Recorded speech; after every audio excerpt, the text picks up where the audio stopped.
welcome to another World of Tanks console tank review. My name is Xenozach. Today we're going to be looking at the second of the Valkyria Chronicles tank, the Nameless. Tier 8 Japanese heavy tank. A few things before we get started here. The review itself will be a little bit long, have a lot of stuff to cover. Put a little bit of, side notes on this one as well. It is going to be a little bit more than you would expect, but again, there's a lot with these tanks, so let's not skip over that. So of course, before we get started, let's bring up the... So you might be wondering, well, why comparing it to the FCM50T? Well, both of these tanks are very similar in the fact that they're very different to their tier 8 non-premium counterparts of the nation. The OHO being the comparison for the Nameless, the FCM50 being comparison to the AMX50-100. Both are unique to their tank lines, even being the same tier. So I felt that it was very more necessary. Now, that doesn't mean that because one seems to have better stats than the other, that they are going to be overpowered to the other, but again, this is simply because of personal preference here. So, scrolling down here, let's just click on over there. Oh, of course. The Nameless and FCM50T, both tier 8 premium heavy tanks.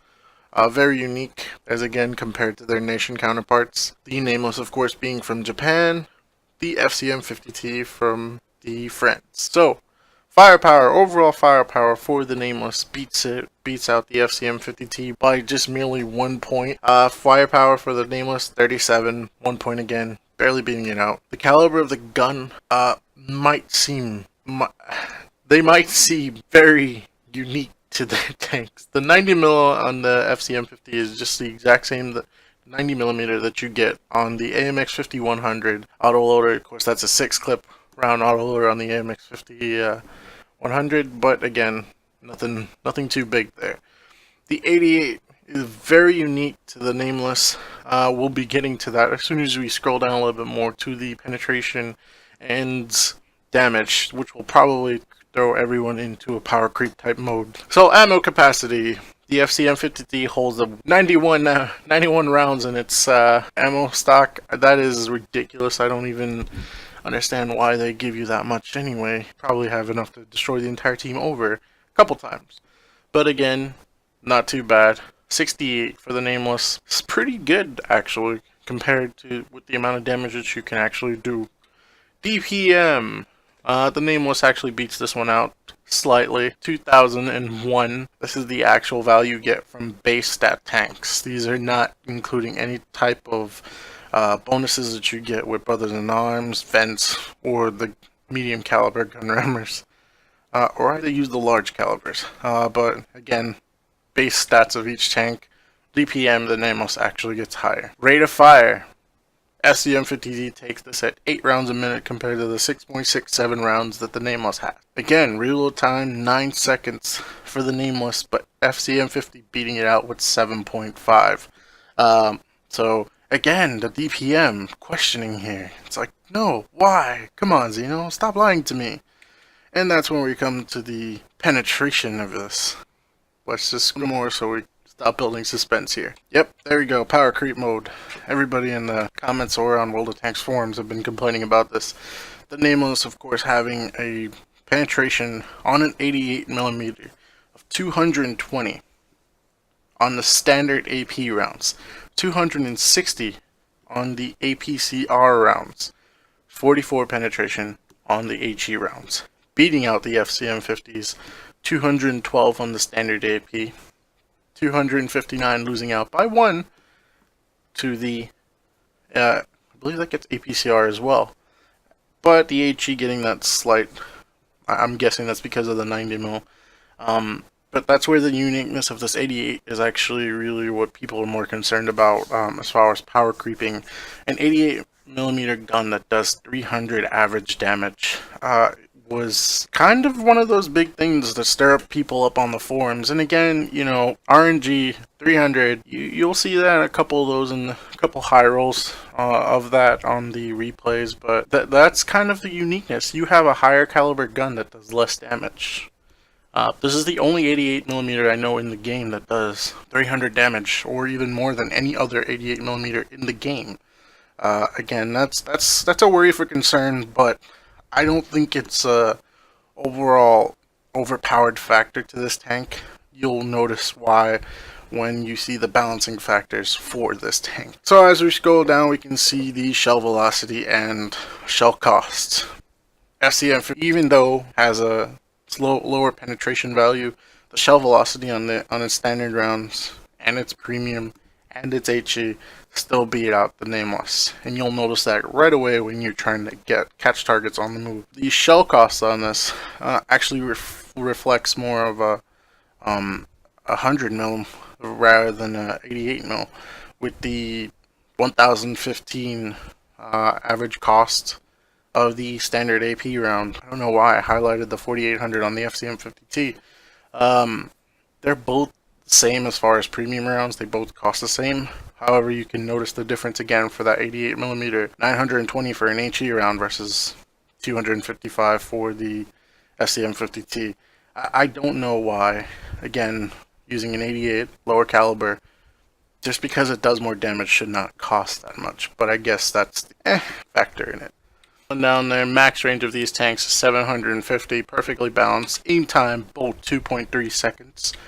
Dispersion, FCM50T takes it at 0.36 at 100 meters, I believe that's what it was. Elevation, 17 degrees. Nameless, not really being able to lift this gun up. And the most disappointing factor of this tank and overall balancing factor of the Nameless is the 5 degrees of gun depression that you get. FCM50T holding a solid 8 degrees, very good average for any heavy tank to have, and for most mediums it's kind of a necessity. This has probably been one of the most concerning, or shout back on the forums as far as please buff this. The gun depression on it, you can get 2 degrees on the front of your tank, 5 degrees if you turn the turret to the side and shoot off the side of the tank, which defeats the purpose of having an almost impenetrable hull. Why wargaming? Your balancing factors make no sense to me. Mobility, again, this is the overall stat that we get on console, 27 to the 30. You can definitely notice why. 51 kilometers being the top speed of the FCM50T versus the 50 kilometers. You get an average cruising speed of about 47 kph. So the 50T, yeah, sure. I'm not exactly sure what the average speed of it is, but as far as maintaining speed, 47 for the Nameless actually holds up really well. They're both very fast, heavy tanks. Emphasis on heavy tanks. You don't get that many heavy tanks that could move up to this kind of speeds. This is almost an tier 8 max speed for medium tanks. So this is actually really good for an overall balancing factor. Again, reverse speed, 14 kilometers versus the 20 kilometers of the FCM50T. Very noticeable. Don't think you can pop in, take a shot, and pop out, trying to avoid the side shots you'll get on the tank. It will happen more because you're gonna have to be going over the sides of the tank to get that gun depression. I'm hoping that maybe later on that they do actually improve on that. Engine power, 1,000 horsepower versus the 570 you get on the Nameless. Again, this might not seem like a big deal, but it's just because the weight of the tanks differ that much. It's very noticeable very quickly, but again, that's just the engine. As far as being side by side, you would probably hardly notice their speeds. They'd be running roughly around the same, maybe one's ahead, but not by much. Fire chance, the percentage on this, again, the same as the Edelweiss, 10%, which is really good because this means that I would suggest holding on the Nameless an extra repair kit, because when you get tracked, believe me, it is the worst thing when someone tracks you on an angle. You have already used up your repair kit, you're trying to scramble, trying to get your repairs perked out, trained. Fortunately, I didn't have mine. It will come in handy. Very highly recommended for a second repair kit with this low fire percentage. 20% for the FCM, can't do nothing about that. Again, the power to weight ratio, you'll definitely know it is higher, but again, the terrain resistance is, as far as the overall driving or mobility of the tank, there's only a slight difference. and not too noticeable until you start getting into the hull traverse and turret traverse, which we're going to cover right now.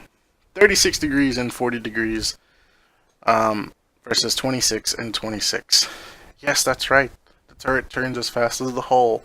Is that a good thing or a bad thing? You be the judge. As far as being able to outturn most tanks, the FCM acts more like a heavy medium. I mean, the only medium factor in the Nameless is moving forward. As far as being able to turn and outturn your those light tanks that are circling you, you won't be doing any of that in this tank. But the FCM50T, of course, will probably do that is more than capable of handling any light tank trying to circle. Armor-wise, we come into another balancing factor of this tank that people thought was a little bit more. The hull of the hull of this tank is definitely good here. We can bring that up in a second. So something I forgot to include in the last tank review was an actual armor model showing the actual in-game stats from the World of Tanks game itself. The in-game tank mirror, of course, doesn't give you the effective values of the tank's armor when you're actually shooting at it from different angles, but it overall gives you the thickness of the tank.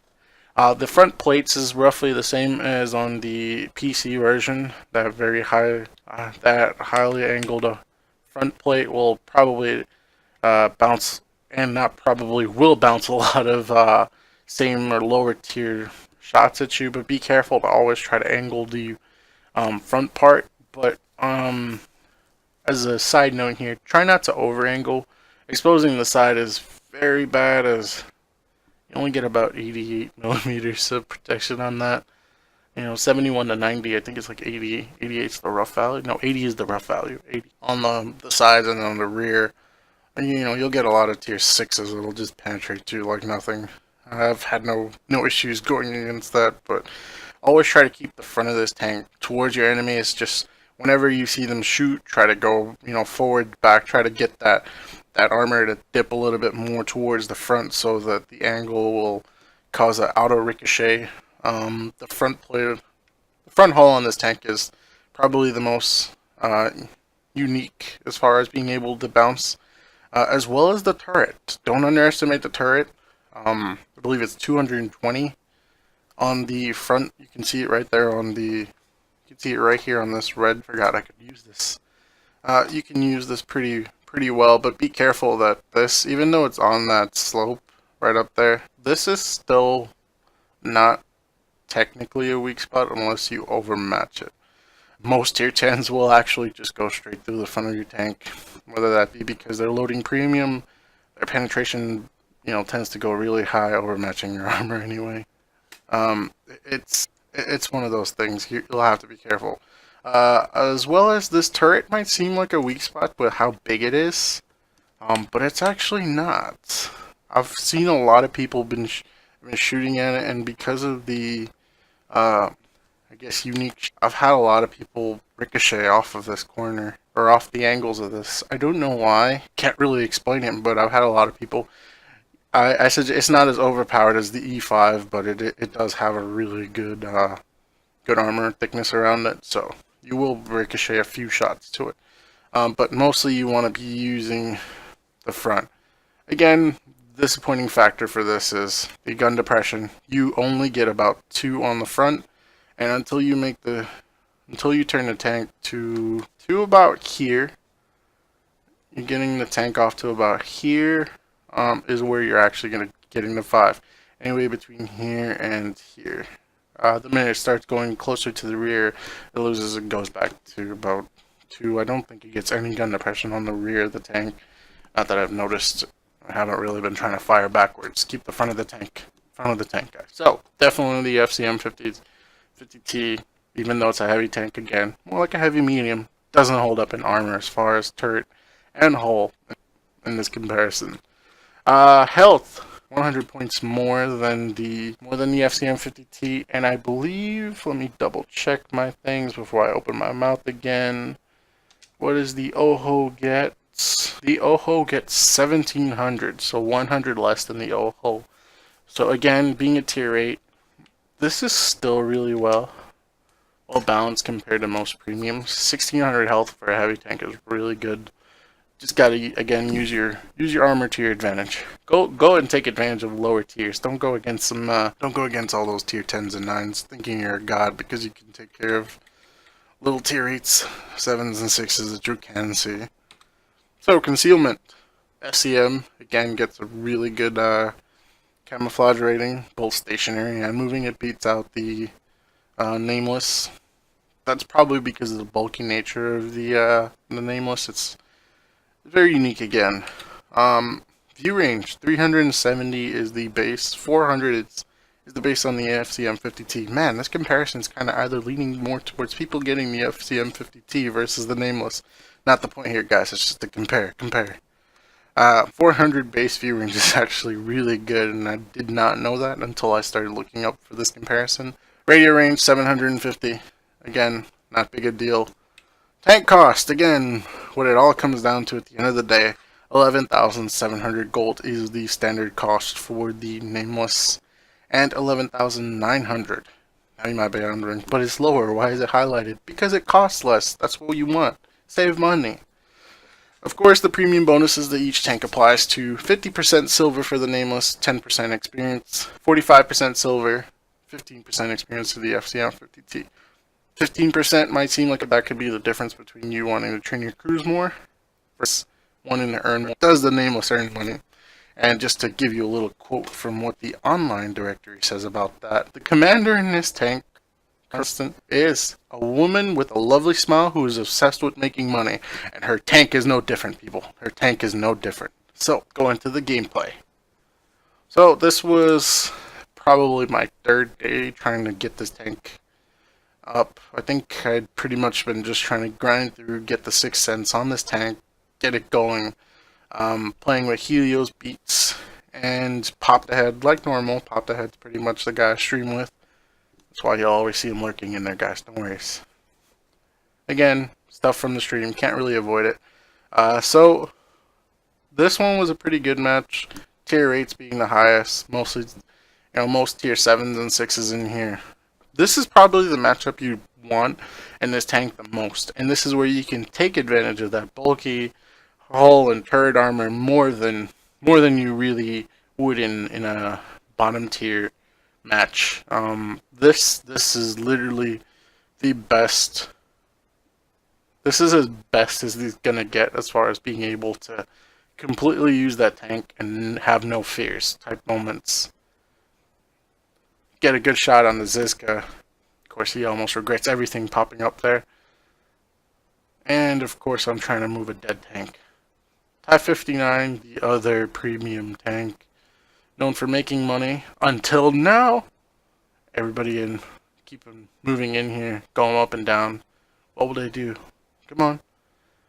Type 59, get the shot in. Yep, still 321. At 300 average is bull. I'm telling you. Fatherland still over there on the right. Can I get a shot in? Oop, 303. APCR still going to the ground, man. Gotta aim better. Still bouncing shots, and his shot actually goes in. Aimed at that weak lower plate again. Type 59 using AP with 181 pen will still go through the bottom of that. 298. He's still getting good shots in the lower plate. Again, it's one of those things where even if you're out in the open, you either push or you stay still. Boom! Type 59 goes down. Can I get a shot into a different tank? Will I move up or will I stay still? The world will never know. Nah, I'm just kidding. I move over to the left. BK36001H. Up. Try to get a shot. Getting those ricochets. You can see the fatherland. Everybody's just trying to get this tank shot up. And Helios gets knocked out in his fatherland by the KV4. So I decide, you know what? Tier 6s. I'm in a tier 8. Move up. He regrets every decision he made to come after a tier 8. It's like, why? Why am I bouncing? Zizka bouncing again. Taking a snapshot. Die. The auto aim feature works so well. Panther over here trying to go against me. Not able to go through. Tracking me. Of course, I think at this point I had the toolbox on, so I was actually recovering very well. And I believe this was my STB-1 cruise, my highest Japanese crew in the tank. I gave up on trying to grind through my perks, and of course I'd get screwed. Guy, why? Why you do that? I wasn't actually intentionally trying to push him. I thought he was going to push around, but he ended up staying still. Again, not my fault. He's a bad driver. And look at it. See? Wasn't my fault. He did it twice. Not even once. Twice. And then he shot me because he thought I was trying to be a dick to him. Not my fault, people. So, got a shot on the fatherland. Still no penetration. Just keeps tracking me. VK36. Nope. Fatherland gets taken out first. Gotta take out those heavies, man. I think I only did 96. Someone else actually penetrated him, but... What? Never mind. So, if you pay attention to chat, you'll probably notice the heartbreaking part of this. At least in my opinion, I've been trying so hard to get good footage for this tank that I was pretty much bummed out after this game. This one was an 8-hour stream, and this was the best game I've had to date in the Nameless. So, coming around, pulling up in the corner,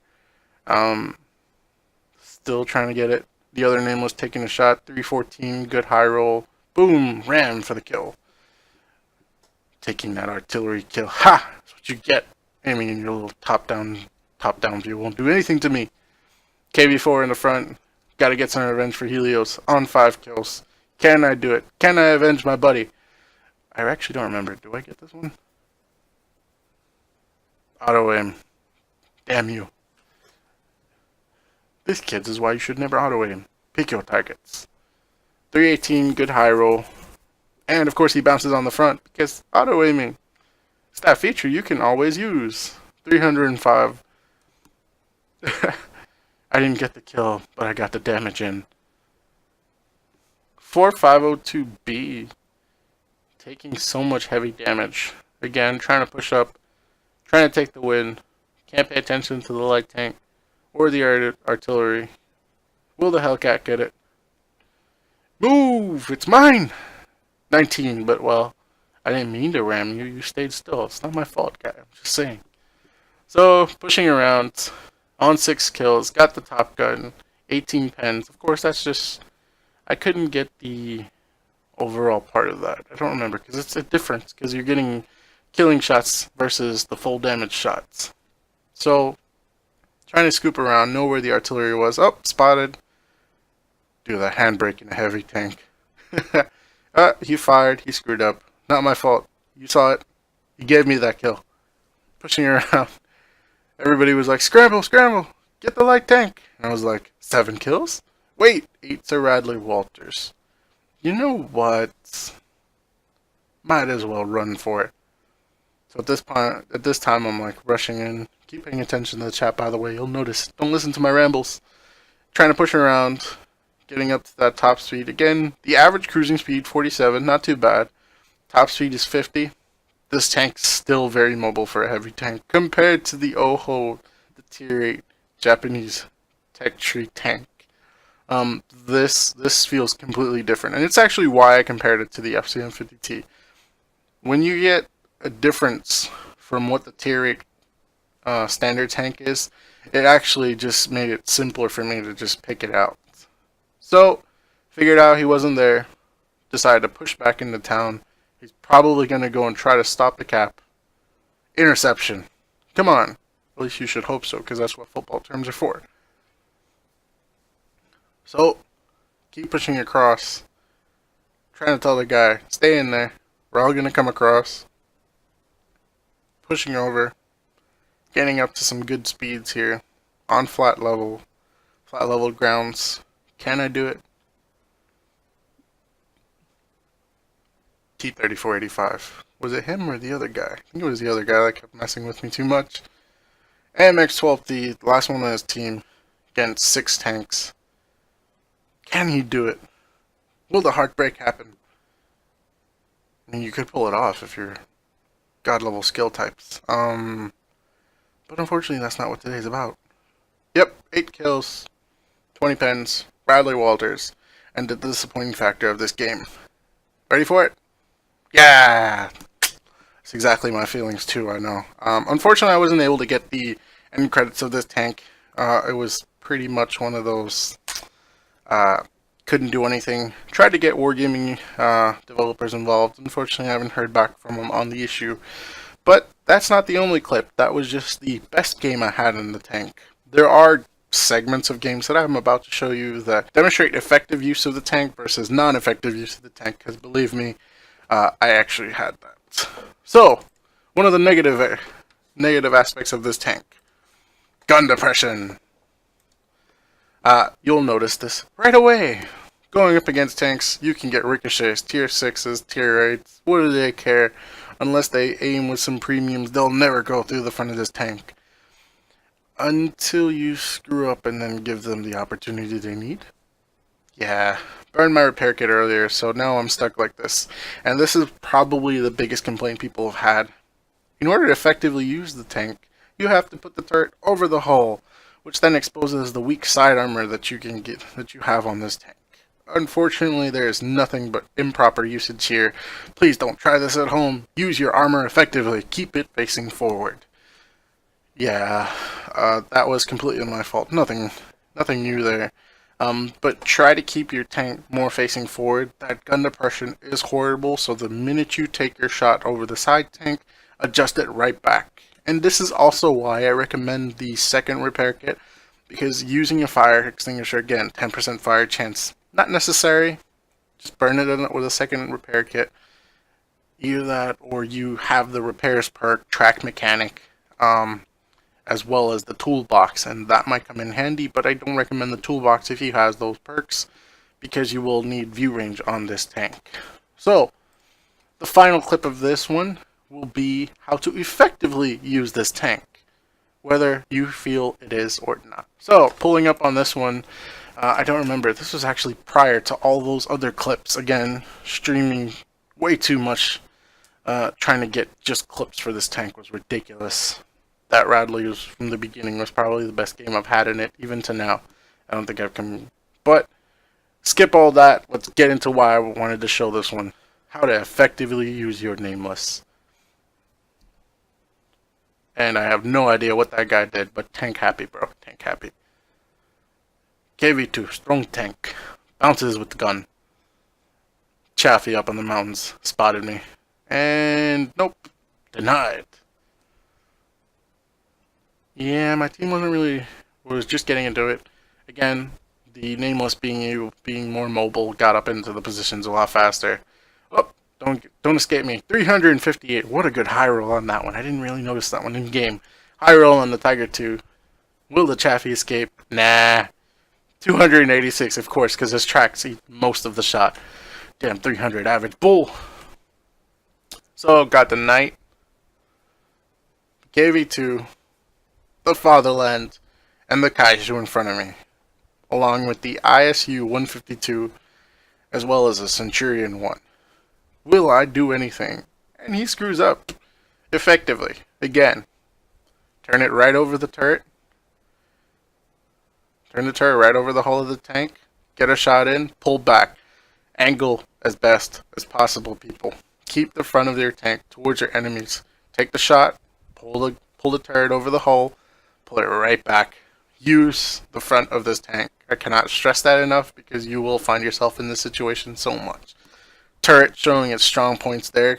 You can only show your turret, but again, this is very situational. Unless you're on a flat ground, you will probably not be able to do this. Because, again, that gun depression over the front of the tank being only 2 shows itself very, very much. I couldn't even get that tank until it was 88, blocking my shots. Damn you! Pulling back up, no worries. Fatherland again, going for a tracking shot, and he ricochets again. No worries, guy. It's only a brand new tank. You'll get the hang of it eventually. I still can't use you, Fatherland, but I will kill you. 3, 2, 1, bang. That's what I thought. Kaiju trying to put up a fight. At least the Fatherland tracked me. That's kind of stopped me from killing him. Tiger 2 still up in that corner. Damn annoying. So, pushing up on the Kaiju. Yeah, that guy actually messaged me. He was kind of annoyed that I was using a brand new tank. And I have no... Oh, it was a Carnarvon. That's what it was. Okay. Yeah, I don't remember exactly what he said, but something along the line of, "Is the tank good or overpowered?" I can simply answer yes. Yes, it is. Getting a shot into the turret of the Kaiju again, weak spot. Will I get another one in? 307, good roll. Still bouncing shots from up top. You know, effective use of armor. And then horrible gun depression showing its tried and true. Nameless. How you disappoint so much. Even trying to snapshot into that. Went right up into the damn turret. Too strong. ISU. Don't try this at home. You will not win. ISU still rolled pretty well. I actually thought I was going to die because he was going to ram me. But the ISU actually chose differently. He didn't go to finish me off. He actually finished off the guy beside me. And I don't think I get the next shot in. Someone else got it. Yep, trying to burn that repair kit. Ooh, still bounced the shot from the Kaiju. Yeah, 332. Good high roll. And of course, that's where that winning streak ends. Of course, you know, 3 kills. Couldn't do much about it. Yeah, there's not much you can do there.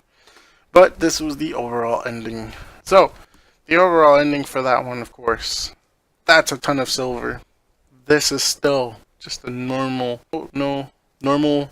average tank. Even for a defeat, 141,000 is really good. 3,770 damage blocked, 4,199 damage caused. This is effective use of your tank, and this will literally be your average against tier 8s and lower tier tanks. When you go into high tiers, it becomes a lot more difficult. You will not go negative, that's for sure, unless you decide to spam all premiums. That I cannot stop you with. But this is literally your average win results or average defeat. I believe this is the most I've won off of this tank. And this is a defeat. This tank these tanks, both the Edelweiss and the Nameless, are made for making money. More comparably than the Type 59, which were PC players, as making your money tank. Cannot stress that enough. So overall, what do I think of the Valkyria Chronicles tank? I think they're a great improvement to the game. And up until now, I believe by the time this video is released, you'll have about 3 to 4 days left to actually get these tanks. Whether you choose to get them with the bundles or ultimate loaded versions, their base tanks are actually still on sale, I believe, and they're actually relatively cheaper. Up until me working on this video, they had not announced anything about the crew voices until they announced the crew customization that will be coming out in the next big game update. I believe that's 3.9 update. Not exactly sure. I should probably double check that. You'll be able to customize the crew voices and whatnot for each nation, female or male. So up until that point, this is still a unique tank. The female crew in it will still be unique even after the crew customizations come out. The male voice will still to the nation. These are very unique tanks in their own right, not only by looks, but by the way the characters talk and interact with everybody around them. And I'm not too sure how they interact with themselves. That'd actually be unique. I haven't really gotten any clips of what they actually say to each other when they go against one another. That'd probably be one of the unique stuff. I should probably listen to that next time. But again, these tanks are very fun, unique, and efficient. The only depressing part about it is probably the gun depression on the Nameless. But that was apparently one of the balancing factors that the developers thought was something that needed to be included. Compared to the PC version, I believe. But I believe even on PC, the depression over the sides of the tank said 8 degrees versus 5 degrees that we get. I'll have to double check that a different time. Yeah, that's it. That's all I've had today about these tanks. If you enjoy the tank review, please again, drop a like, subscribe, comment, dislike if you really don't like it.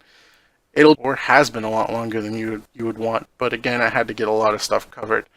One thing I should also put it towards the end of this video. The crew voices are not limited to the tank.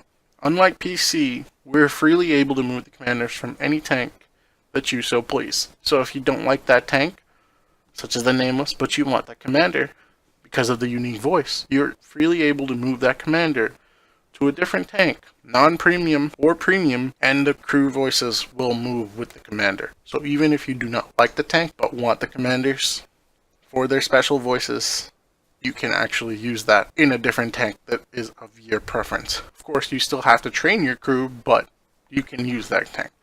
Well, again, that's all I have for this one. Thanks again. Have a good night.